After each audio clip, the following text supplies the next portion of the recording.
नमस्कार दोस्तों, आप सभी का स्वागत है हमारे YouTube channel SP Sharma classes पे। आज की इस वीडियो में हम डिस्कस करने वाले हैं कि बहुत ही इंपॉर्टेंट न्यूज के बारे में।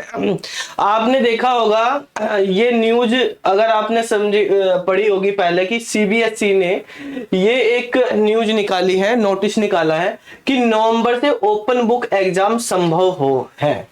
यानी अब ओपन बुक एग्जाम होंगे, ठीक है। नवंबर 2024 से ओपन बुक एग्जाम। अभी सीबीएसई ने पहले भी कहा है कि जो एग्जाम होंगे अब बोर्ड के, वो दो पार्ट में होंगे, हाफ ईयरली और ईयरली, एनुअल एग्जाम और half yearly exam mid term वाले। तो दो बार एग्जाम होया करेंगे बोर्ड के। लेकिन अभी दूसरा एक नोटिस निकाल दिया गया है, ये न्यूज आ रही है कि नवंबर से ओपन बुक एग्जाम। ये अभी बोर्ड के लिए नहीं है, यहां पे लिखा है बोर्ड छोड़कर सभी परीक्षाएं किताबें खोलकर दे सकेंगे। इसका मतलब क्या है? ओपन बुक एग्जाम होता क्या है, किताबें खोलकर एग्जाम देना, ये क्या मतलब है, इसका क्या फायदा है, क्या नुकसान है, इसके बारे में आज की इस वीडियो में हम डिटेल में समझेंगे। सीबीएसई ने ये एक्सपेरिमेंट 2017 में भी एक बार किया था, लेकिन बंद कर दिया था, ठीक है। अब हम इसके बारे में डिटेल में आज यहाँ समझेंगे। पहले इस न्यूज को समझ लेते हैं, क्या कहा गया है इस न्यूज में, कौन सी क्लास के लिए होंगे। अभी देखो यहाँ पे कहा है शुरू में कुछ स्कूलों में, बाद में देश भर में लागू होगा। यानी अभी स्टार्टिंग में सभी स्कूलों में नहीं होगा, पायलट प्रोजेक्ट की तरह ये काम करेगा। इसमें सीबीएसई ने कि 9वीं से 12वीं कक्षा तक के छात्र, 9वीं से 12वीं तक के छात्र होंगे, जिसमें हमारे पास बोर्ड परीक्षाएं नहीं होंगी। यानी 9वीं और 11वीं की बात हो रही है। अभी किताबें और नोट्स खोलकर परीक्षा दे सकेंगे। सूत्रों के अनुसार नेशनल करिकुलम फ्रेमवर्क की सिफारिशों के तहत ओपन बुक एग्जाम को पायलट प्रोजेक्ट के रूप में इसी साल नवंबर दिसंबर से शुरू किए जाने की संभावना है, ठीक है। हालांकि ओपन बुक एग्जाम को 10वीं और 12वीं की बोर्ड परीक्षाओं में लागू नहीं किया जाएगा, ठीक है। अभी ये केवल किसके लिए है? 9th और 11th क्लास के लिए लागू किया जाएगा। आगे आप देख सकते हैं, इसमें कहा है एनएफसी का मानना है कि आरएबीआई की से छात्रों, यानी ओपन बुक एग्जाम जो है, ठीक है, तो छात्रों में परीक्षा के प्रति अनावश्यक तनाव और चिंताओं में कमी आएगी। इस बीच सीबीएसई के निदेशक डॉक्टर जोसेफ एमुलियर का कहना है कि अभी ओपन बुक एग्जाम की स्टडी की जा रही है, इसके बाद तय होगा कि इसे कब और कैसे लागू किया जाएगा। इसमें यह कहा गया है कि सूत्रों के अनुसार पायलट प्रोजेक्ट में कुछ स्कूलों में ओपन बुक एग्जाम होगा, सभी पक्षों द्वारा आकलन करने के बाद इसे देश भर में लागू किया जाएगा। 9वीं और 10वीं की कक्षा में गणित, अंग्रेजी और विज्ञान विषय में होगा, 10वीं में तो अभी होगा नहीं, तो ये मैथ, इंग्लिश और साइंस में अभी लागू किया जाएगा। 11वीं क्लास में इंग्लिश, मैथ और जीव विज्ञान में ये लागू किया जाएगा, बायोलॉजी में। दुनिया के कई प्रमुख देशों में ओपन बुक एग्जाम कराया जाता है, जैसे नॉर्वे में, फिनलैंड में, स्वीडन, डेनमार्क के स्कूलों में। अमेरिका में लॉ कॉलेज और एडवांस प्लेसमेंट एग्जाम होते हैं। जर्मनी में इंजीनियरिंग के कोर्स में, ऑस्ट्रेलिया में मेडिकल की परीक्षा में, ब्रिटेन में इकोनॉमिक्स के ग्रेजुएट और पोस्ट ग्रेजुएट कोर्स में होता है। तो ये तो हो गई बात कि कहां होता है ओपन बुक एग्जाम, ठीक है, और सीबीएसई इसके बारे में क्या सोच रहा है। अब हम यहाँ पे बात करेंगे ये आखिर ओपन बुक एग्जाम है क्या, इसके क्या फायदे हैं, क्या नुकसान है।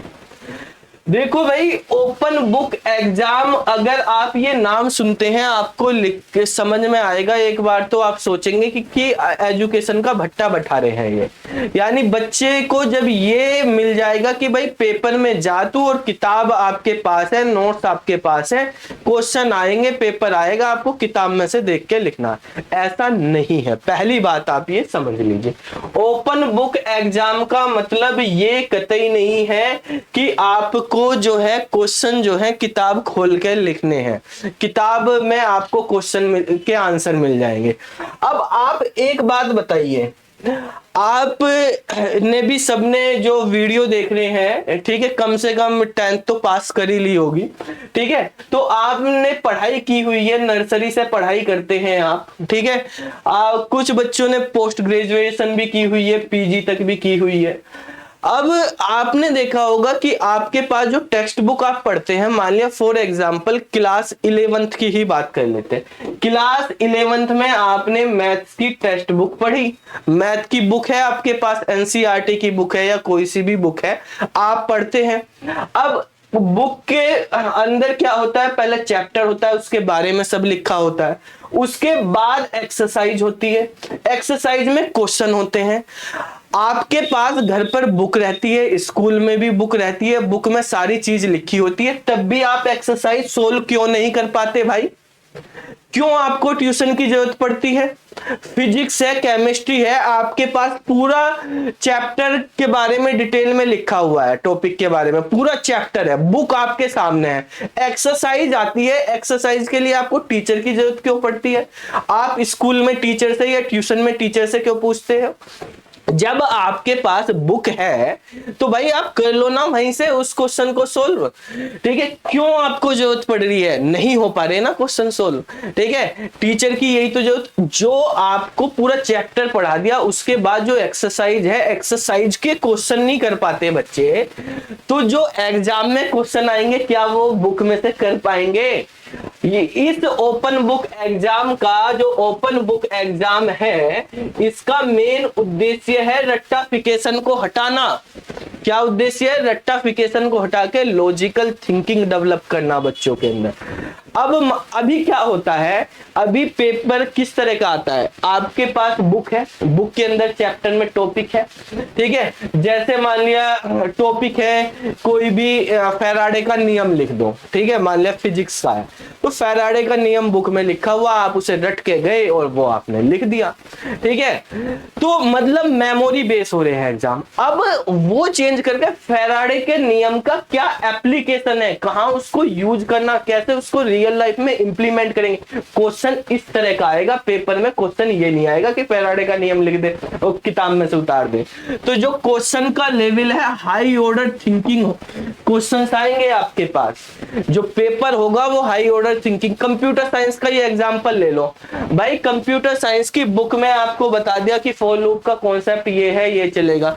अब आपको प्रोग्राम दिया गया है, इस तरह का प्रोग्राम बनाना, सबके पास बुक है, तब भी प्रोग्राम बनाने के लिए इंटरनेट पे क्यों सर्च करते हैं, यूट्यूब क्यों देखते हैं, टीचर की हेल्प क्यों लेते हैं? जब किताब में से हो जाता तो फिर टीचर की जरूरत क्यों पड़ी? तो सेम वो है, किताब तो आपके पास है लेकिन किताब में से क्वेश्चन नहीं आएगा। किताब का कॉन्सेप्ट आप यूज करो, क्वेश्चन अपने दिमाग से सोल्व करना है। ये है ओपन बुक एग्जाम का मतलब। किताब में जो थ्योरी लिखी हुई है ना, थ्योरी में से तो कुछ नहीं आएगा बिल्कुल भी ओपन बुक एग्जाम में। जो उसकी एप्लीकेशन है, रियल टाइम एप्लीकेशन है। बेसिकली ओपन बुक एग्जाम को करने का मेन उद्देश्य ये है कि बच्चों के अंदर हाई ऑर्डर थिंकिंग डेवलप की जाए, उनके अंदर उनको रट्टाफिकेशन हटा दिया जाए। भाई रट के ना जाओ, तुम्हें याद वाद करने की जरूरत नहीं, आजकल सब इंटरनेट पे, आप ऑफिस में काम करोगे, जॉब करोगे, याद करके जाओगे क्या? कंप्यूटर सामने रहेगा, पढ़ने से कर दो। क्या आपको पहाड़े याद करने की जरूरत है? पहले पुराने जमाने में पहाड़े याद कराते थे, 40 तक हो गए, मेरे 100 तक हो गए। आजकल पहाड़े याद करने की कोई जरूरत है क्या भाई? कैलकुलेटर है, मोबाइल है, फट देसी कैलकुलेशन करी हो गए। तो सेम ये कह रही है गवर्नमेंट तो कि तुम भाई पहाड़े वाड़े याद मत करो, पहाड़े का यूज क्या है वो बताओ मुझको, ठीक है? हम बता देते हैं 5 गुना 7 35 होता है, लेकिन 5 गुना 7 35 होता है तो वो कहां यूज होगा वो आपको ध्यान देना। कब हमें गुना करनी, कब हमें भाग करनी, ये आपको पता होना चाहिए। कब हमें जोड़ करना, कब हमें घटा करना, यही नहीं पता तो किताब में से देख के क्या कर लोगे तुम, ठीक है? तो वो डेवलप करना है बच्चों के अंदर। भाई प्रैक्टिकल जो रियल लाइफ में हमारे पास यूज हो रहा है उसको करो। फैराडे का नियम दे दिया या आपको लूप दे दिया, उस लूप का यूज क्या है, स्टैक के बारे में सारा लगा दिया। अब स्टैक से पूछ ले रियल लाइफ में यूज है, उसकी एप्लीकेशन दे दी, एक केस स्टडी दे दी, वो बताओ आप केस स्टडी को सोल्व करो। तो केस स्टडी बुक में नहीं लिखी होगी, वो नई केस स्टडी बनेंगी, यानी क्वेश्चन जो है केस स्टडी बेस्ड रहने वाले हैं, आपकी थिंकिंग पे, आपके कॉन्सेप्ट लॉजिक को क्लियर करने वाले हैं। ये है इसका मतलब, और इससे जो है बहुत फायदा होने वाला है, नुकसान नहीं है। ठीक है भाई, क्या क्या, पहली चीज तो बच्चों के अंदर हाई ऑर्डर थिंकिंग आएगी, उनको रटना वो बंद करेंगे और वो सोचना ज्यादा शुरू करेंगे। रटने के बजाय किस पे फोकस देंगे, सोचने पे फोकस देंगे। ठीक है, दूसरी चीज, कितने बच्चे तो अभी मैंने देखे किताबें ही नहीं खरीदते कि ऐसे ही चल जाएगा, काम चल जाएगा, सपोर्ट मटेरियल ये वो उससे। अब उनको पता चलेगा ओपन बुक एग्जाम, किताबें लेके जानी है पेपर में, तो वो किताबें खरीद लेंगे। भाई पेपर में भी खरीदनी, पहले ही खरीद लो 1 साल पहले, तब भी पैसे खर्च करने, अब भी करने, तो किताबें खरीदेंगे। किताबें घर पे होंगी तो खुलेंगी तो पढ़ेगी भी जाएंगी। उनको ये भी होगा किताबों में से कुछ आएगा, कहां से क्या नकल करनी, कैसे ढूंढना, वो सारी चीजें एक बार तो पढ़ ही लेंगे कम से कम, तो इससे पढ़ाई भी होगी। ठीक है, तो ओपन बुक एग्जाम के बारे में ये सोचना कि ओपन बुक एग्जाम बेकार है, ये है नहीं। ठीक है, ओपन बुक एग्जाम का मतलब ये नहीं कि किताब में से डायरेक्ट क्वेश्चन दे दिया। क्वेश्चन एचओटी बेस आएंगे, केस स्टडी बेस आएंगे, आपको कॉन्सेप्ट वहां से आपको देख के उसको अप्लाई करना होगा उसमें। इस तरह का पेपर पैटर्न बनाया जाएगा इसके अंदर। ठीक है, आपको कोई और डाउट हो इसके बारे में, कुछ समझना हो, ठीक है, तो आप कमेंट करके पूछ सकते हैं। तो फिर मिलते हैं अगली वीडियो में। मे बी आपको ओपन बुक एग्जाम के बारे में जो डाउट थे वो क्लियर हो गए होंगे। तो नमस्कार सभी को, जय श्री कृष्णा।